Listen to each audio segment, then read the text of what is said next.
آخر گپی برنامه کوتاه دارم، گپی بسیار ندارم، گپی تر، گپی آبدارم ندارم.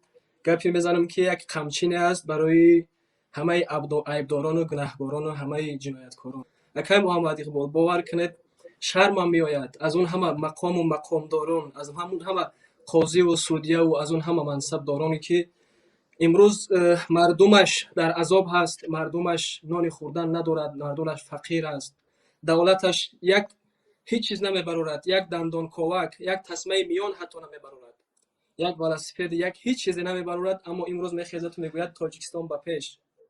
باور کنید شرمنده دنیا و آخرت اینا. با اینها همیشه میخوام بگویم ای خر، تو کجا و این مقام و منزلت کجا؟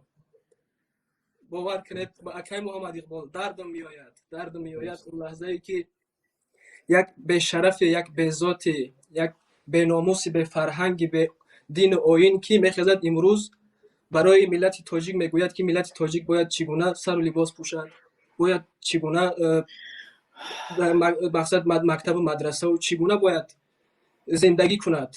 این همه باور کنید درد و این همه علم بعضا مثلا که نفس گلوگی را میکند. والله اکای محمد اقبال باور کنید با اینها همیشه میخوام بگویم که ای به ذات، به شرف، این ولد زینای آقی پدر سوخته، تو که پدر نداشتی اما یک بار نگاه کن به اون مجسمه مادرت، یک بار طوف نگاه کن که چگونه لباس بر تن داشت. باور کنید اکای محمد اقبال امروز من خودم را یک گونه شریک جنایت های این منصبداران میشمارم. اون خاطری که این وقتی که جوانان ما را از مسجد من کردن آواز نبرآوردم، وقتی که اذان ما را من کردن من صدای نبرآوردم، وقتی که ستر و حجاب را از سر خواهران ما گرفتن من نتوانستم چیزی بگویم، وقتی که برادران ما را از روی ناعدالتی ناجا در زندان انداختند و قتل و کشتند نتوانستم چیزی بگویم. اون وقت میخواستم که روی اینها را پرخاش کنم، اون وقت میخواستم که گلوی اینها را بگیرم و نفسشان را تنگ کنم، اما نتوانستم چون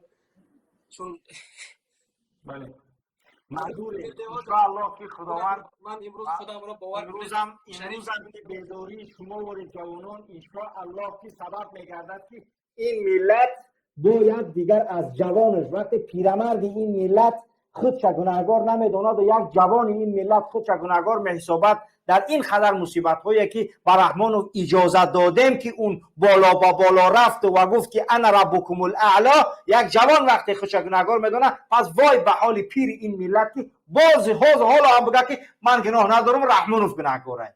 من خودم رو مایم که ما صدا نبرآوردیم، مایم که ما مظلومان ظالم رو ساختیم. اکای محمد اقبال ما باید هر لحظه ای که هر نادولتی که نسبت ما میکنند ما باید در جوابش جواب گوییم، نگذاریم که اون پسیختر شود، اون از عقل بیگانه، اون منیکتر شود. اینا همه منیک گشتگیان باور کنید اکای محمد اقبال. بله. و این را ما ساختیم با دست خمان. ما ظالم رو ساختیم، ما مظلومان ظالم بسازیم با این اجازت دادمونو. باور که سلیم جان الله سبحانه و تعالی در قرآن یک آیتی هست که واقعا هم یعنی الله سبحانه و تعالی در قرآن در این مورد میگه که اعوذ بالله من الشیطان الرجیم ولا ترکنوا الى الذين ظلموا فتمسكم النار.